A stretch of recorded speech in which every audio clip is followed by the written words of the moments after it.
The Department of Home Affairs says their new repatriation operation in Musina is working, but at the same time, hundreds are still crossing at Beitbridge. Here's what's happening. Welcome back. Today we're talking about Home Affairs and the massive operation happening right now at the border. The Department of Home Affairs has confirmed that their large-scale repatriation operations at the new temporary facility in Musina have been highly successful. Provincial Manager for Limpopo, Matsaung, says over 3,000 undocumented foreign nationals from Zimbabwe and Malawi were processed in a single day. That's 3,000 people identified, processed, and repatriated in 24 hours. Musina was chosen for a reason. It's right on the border. The new facility is built for speed, to process and send people back immediately instead of holding them for days. But here's the other side. While 3,000 were being sent back, hundreds more undocumented migrants continue to stream through the Beitbridge Border port of entry. Beitbridge is one of the busiest borders in Africa. People cross legally every day, but officials say there's also a steady flow coming in without documents. So the question is, can Home Affairs keep up? For communities in Limpopo, this matters. For jobs, for services, for border control. Matsaung says the operation will continue, but they'll need more resources to sustain these numbers. 3,000 processed in Musina. Hundreds still coming through Beitbridge. What do you think about this? Comment below, like and subscribe for more updates. The Department of Home Affairs has confirmed that the large-scale repatriation operations at the new temporary facility in Musina have been highly successful. The provincial manager of the department in Limpopo, that's Matsaung, says over 3,000 undocumented foreign nationals from Zimbabwe as well as Malawi have been processed in a single day. The facility continues to receive undocumented immigrants from various parts of the country. Let's take a look. We managed to make sure that we process 3,416 people within this facility.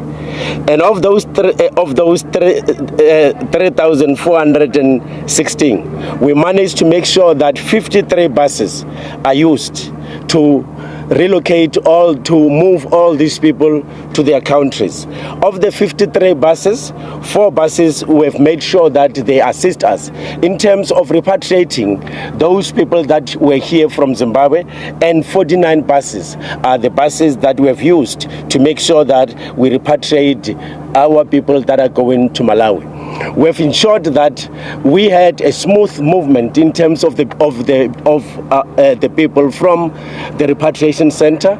Traffic has been instrumental in terms of making sure that they assist us to direct these buses so that as and when they arrive at a port of entry, which is Beitbridge, they must not be delayed. SAPS has also been responsible for making sure that they maintain law and order and assist us in terms of the process.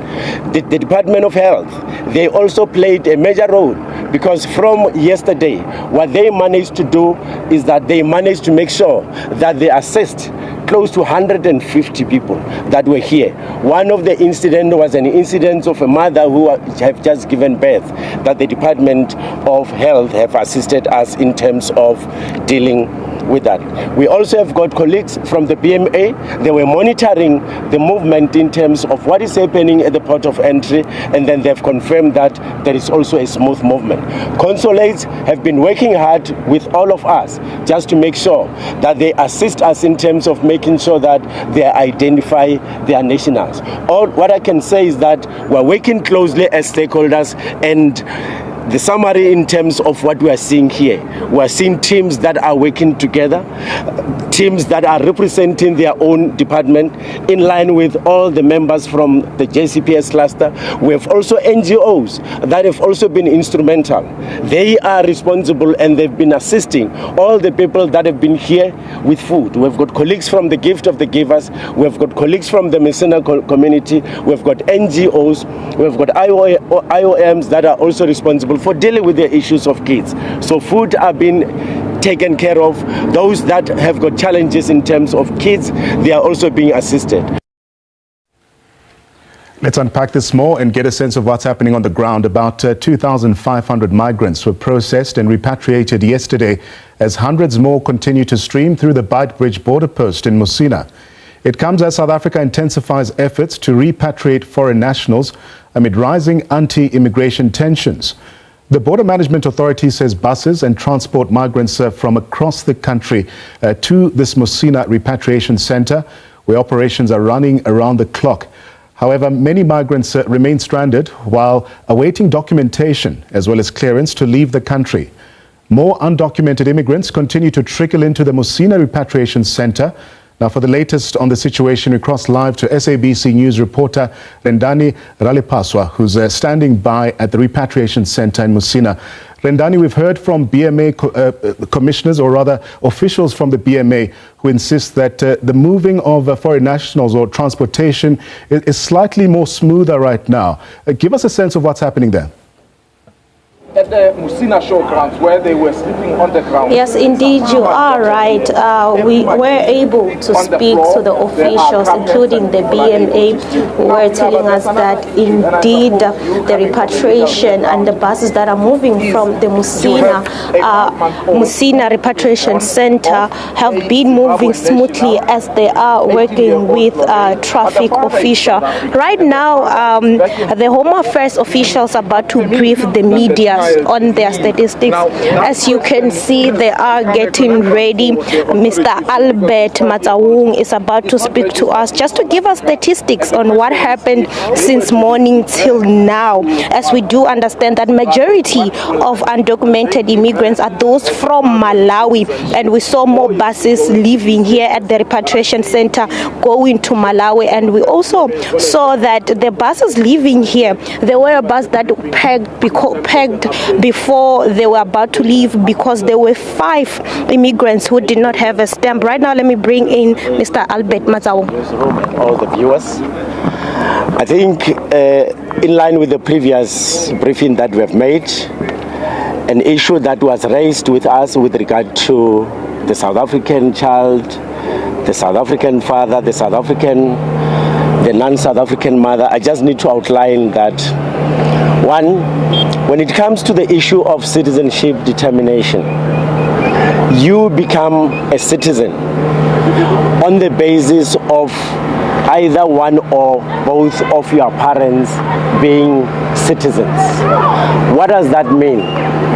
What it then means is that if you are, what it means, colleagues, is that if one of the parents is a South African citizen, obviously that parent will lead the process of registration of the child.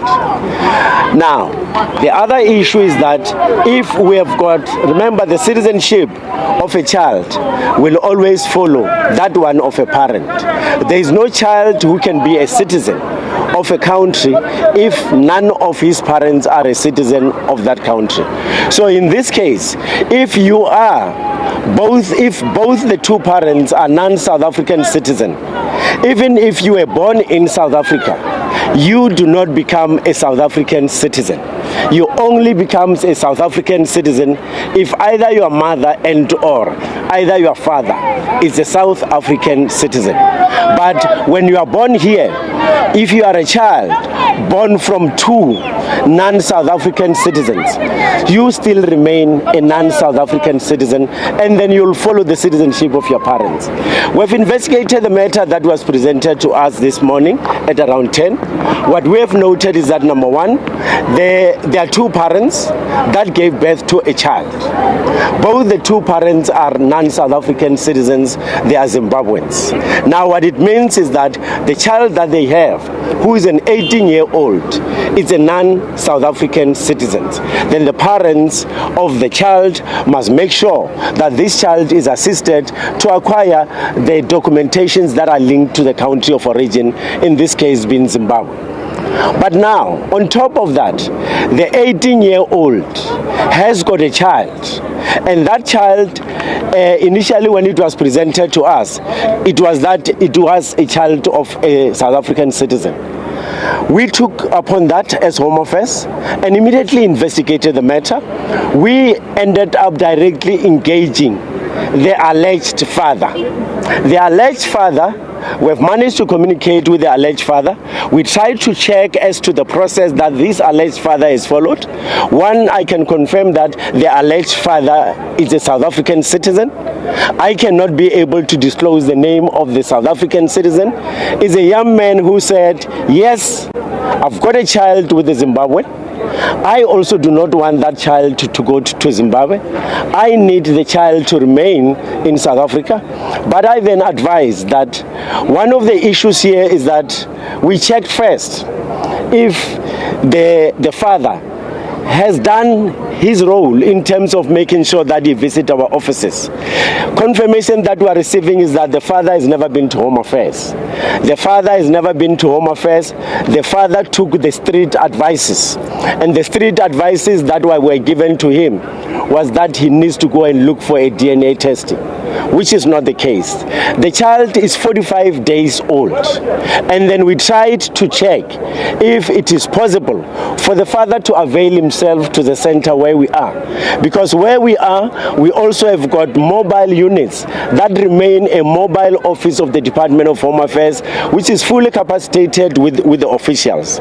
We wanted to check if the father can avail himself, because in this case, the mother is a Zimbabwean, the father is a South African. From the information that we have received, we wanted the South African to lead the process of birth registration. But unfortunately, the father first did not take accountability and responsibility to make sure that immediately after the birth of this child, then the child is registered with us in line with the birth registration process within 30 days. What we then checked is, we also checked if it will be possible for him to come here so that we can immediately process his application and make sure that the child today is documented. But we did not win in terms of the father. The father indicated that he's far away within the area of Muleji, but what we have advised them is that they should go to the closest Home Affairs office tomorrow so that they can then be able to take them through the process of registration. I can confirm that with the information that I've received, which is the issue of the proof of birth, which is the issue of the father consenting that I am a South African but this is my child, and also the number of days that of the child being 45 days, we will be able to register this child without having to seek for DNA testing from the father himself. What is important in terms of our requirements is that, one, the father must present himself at the hospital when the child is born. If the father has not been there, the father could still present himself to our offices and give consent to say, I am the father and I want to take responsibility for my child. Then we've advised them that because the lady is here, both the two partners must engage each other. But Home Affairs doors are open. We said if they present themselves to us, if the father, because he's the main person in this application process, if he presents himself to us, we'll make sure that they immediately get issued with a birth certificate. What will that mean is that because this child is a child who would have registered as a South African citizen, if the mother would like to live with the child, remember then the mother would now be wanting to live with a South African citizen. Then what we will also do is to assist the father and make sure that we issue what we call an unabridged birth certificate. An unabridged birth certificate will reflect that this is a child, this is the father, and this is the mother. And that will assist us in making sure that we then process them in terms of making sure that we issue the child with a passport. Because remember, when this child were any South African citizen, if a South African citizen is supposed to go to any other country, the first document that you need to have a passport. Then the next document the next part that you need to have authorization in the form of a visa. So we'll make sure that immediately after the child has been registered, we advise the parents to apply for a passport for this child. If this mother lives with this child as per the agreement between themselves as partners, when this child goes to Zimbabwe, this child will be a visitor in Zimbabwe. And the expectations that we have is that when this child is taken to Zimbabwe, parents will take responsibility to make sure that this child do not overstay their stay in Zimbabwe. because we don't encourage any South Africans to overstay their stays in other countries, as much as we also do not encourage any other foreigner to come and overstay in our country and remain in this country illegally. So the promise is that once the father presents himself with all the relevant documentations, proof of birth from the hospital, and then also consent from him saying that I'm taking responsibility, it will be an issue of few minutes. Then that child will walk out of, the parents will walk out of a Home Affairs office, the closest to where they are, with a birth certificate. By the look of things, you are likely to issue documents to the 5-month-old. But what about the 18-year-old mother who is a Zimbabwean national, as much as you grew up this side? When they go to Zimbabwe, even after issuing the 5-month-old with documents, will the mother be permitted to come back, or is she going to be declared an undesirable person because she doesn't have papers currently as we speak and she's yet set to be repatriated? Confirmation that we have received is that the mother to the 18-year-old is currently illegal in the country. The mother does not have any legal status to be in the Republic. The 18-year-old also does not have legal status to be in the Republic. But the process that we are going to follow is to allow the mother, in line with the request that we have received from the South African citizen, to allow the mother to run the process of birth registration through the father. And then it is after that process where then there will be further engagement in terms of seeing how best can we assist in terms of the passport. Then we'll then allow, if the two partners agree, through what we would have issued in the form of an unabridged birth certificate, that is a requirement for our port of entry. If they are in agreement, the child will go to Zimbabwe as a visitor. But the mother remain the responsibility of the Zimbabwean government to make sure that that mother is documented. The other issue is that we've got the embassies here. We have also taken this matter with the embassy for them to make sure that they deal with the issue of their citizen who we might be keeping for a day or two or for a few days while they are still trying to deal with the paperwork of the father who is saying, I requested as a father that my child must not go to Zimbabwe. But then we are saying the father also has got a responsibility of making sure that the child is documented as a South African citizen. I just want to tag onto what my colleague was saying. You said something about an unabridged certificate that you will provide to the child, but now we have someone who's undocumented at the moment. How's that going to reflect on an unabridged certificate? The good thing is that we've got the embassy here. The embassy obviously will have to issue a temporary document to the mother that identifies who this mother is. The embassy will have to make sure, because we're working with them here, they will have to use a temporary identity document and a temporary travel document so that we can then be able to make sure that with those documents we process the birth of the child with the inclusion of the mother's information on the child's information. They are here. They are going to verify, we've referred her to them so that they verify her and they also issue her with the document. That document then is basically going to be a document that we are going to use as a document of identification issued by the embassy here. Just to confirm, if this 5-month-old, whose father is South African, would have crossed into Zimbabwe with the 18-year-old mother who is Zimbabwean unnoticed on your side, this matter would have been an issue of kidnapping, right? No, it wouldn't have been an issue of kidnapping. Remember, that child is with the mother. That child is with her mother. And that child who is with the mother, the partner is also aware that the mother is here with that child and their final destination is Zimbabwe. You can't kidnap your own child. The only thing that we have got as a requirement as Home Affairs and BMA as a requirement for one to travel with the child is that number one, there must be an unabridged birth certificate. Number two, when the child is issued with the passport, the information of the parent must also appear on the passport. But again, there must also be a consent from the other parent that I'm authorizing my partner to live with the child. Where we are not sure, we have got some of the resources that we have got to verify the information. So we got a chance to speak to the mother. She wants to go to Zimbabwe with the child, but the father also wants to stay with the child in South Africa.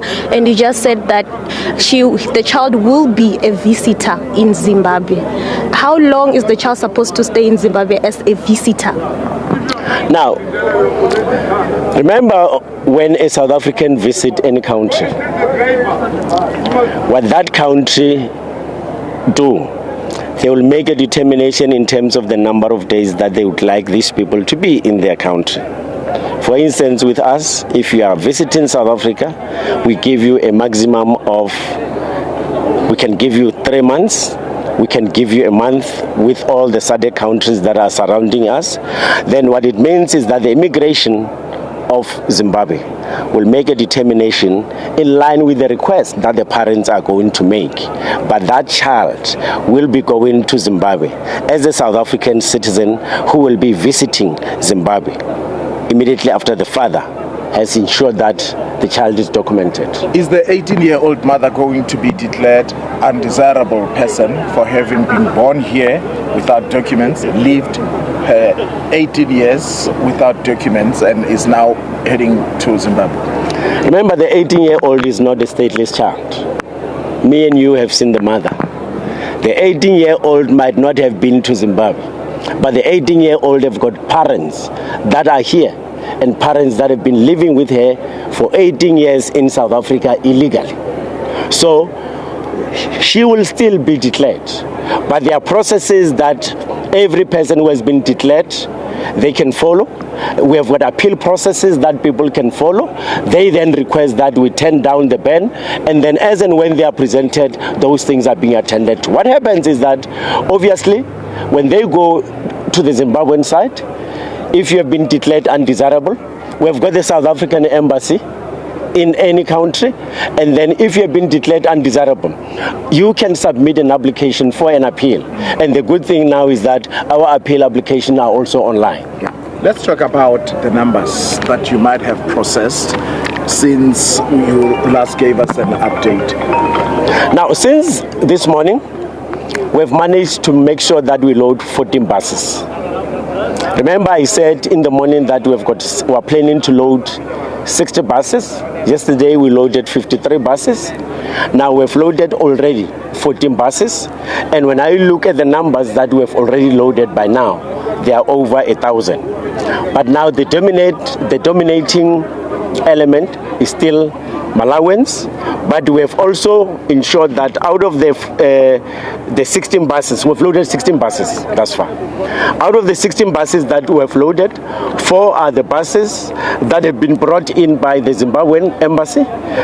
We are transporting the Zimbabweans with regard to those ones, and 12 are those that are going to be, that have been used to transport people that are going to Malawi. So those are the numbers. But I must indicate that what we have noted since this morning is that we have got a decline in terms of the registration of the Malawians. What it means is that our officials have managed to push up until to a certain extent. Currently, what we are just waiting for is some of those that are coming from other provinces, so that we can then be able to have an update in terms of how many more people are still going to come here.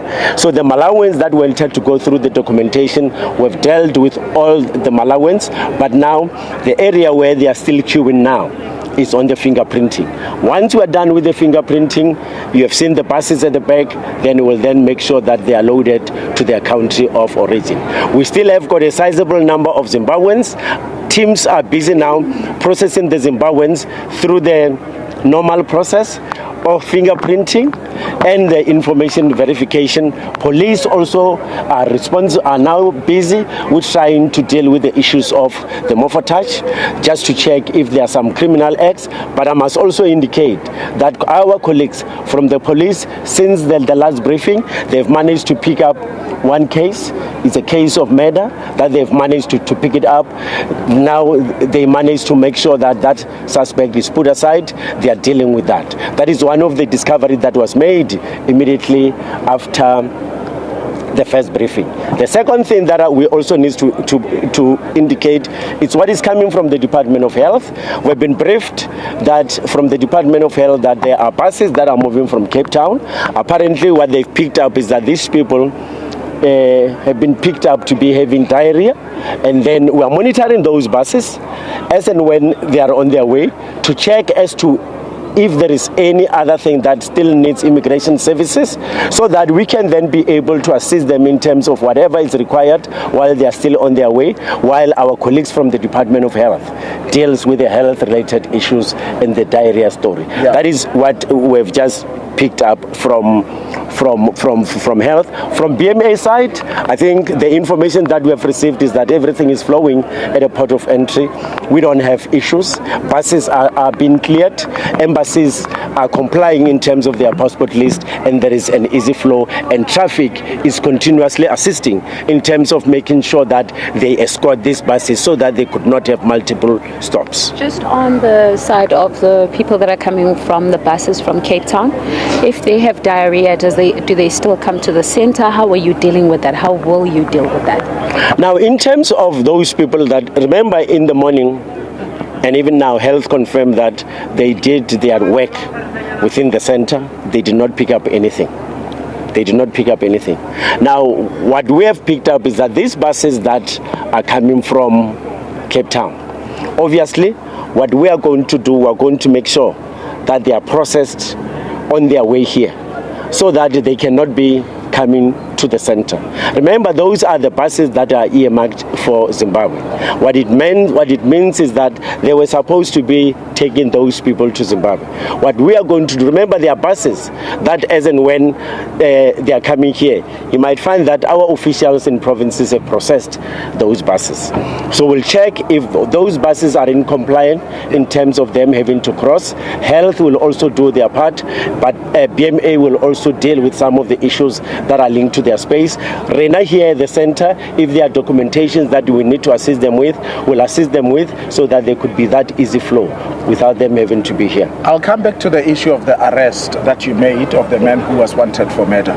But I just want to have an idea or understanding in terms of the number of buses, whether you have the number of buses that are coming mainly from KwaZulu-Natal as well as the Western Cape, because we understand that more people continue to go to those areas hoping to be transported to this part of the land. Inland, we have got a senior manager who is coordinating everything that is happening in provinces. We've got provincial managers that are on the floor. Provincial managers have taken charge of their provinces. They are trying to interact with all the JCPS cluster members. They are sitting at the prof joints with the main aim of getting the information of where some of these people are gathering. The information that we have got now is of 10 buses that are now transporting Zimbabweans coming from Cape Town. In other areas, our officials together with the embassies are still processing. But we still have got patch and patches of some of the foreigners that are saying we still need to be taken through out of the country. We still need to be taken through the center. On a daily basis, there is monitoring that is being done in all the provinces by the provincial heads together with their team. But what we have got now, which is confirmed, is information of the 10 buses that are coming from Cape Town. This man or woman that you say you arrested here for murder, they were being sought for, what are the details around it? Do you know where the incident happened? Now remember, that part is a part that SAPS will give it to you offline. Because remember, the work of the security work and the work of police, at times we might not just divulge it, but SAPS are here, they've got the information. What is important to us when we are reporting is that there is this case, but we still have to respect those people that have committed those acts by making sure that we don't just throw their information to public up until it is confirmed and up until they're presented in court. What is the nationality of the suspect? We will also, SAPS will also assist in terms of the nationality, but all what I can confirm to you is that it's a foreign national. Final one from my side. Just before we started with this media briefing, I saw your colleagues from SAPS and BMA running to a car. Seemingly there was a bit of an emergency there. Are you able to fill us in what was happening there? Because we were calling an ambulance. Now, the colleagues are still checking as to what exactly is happening there, and then as and when they've picked up what is happening there, then they will then be able to provide the media with that information. Just perhaps clarity in terms of the case that we spoke about. I just want to find out, was the murder in South Africa of a South African, or have you identified any of that?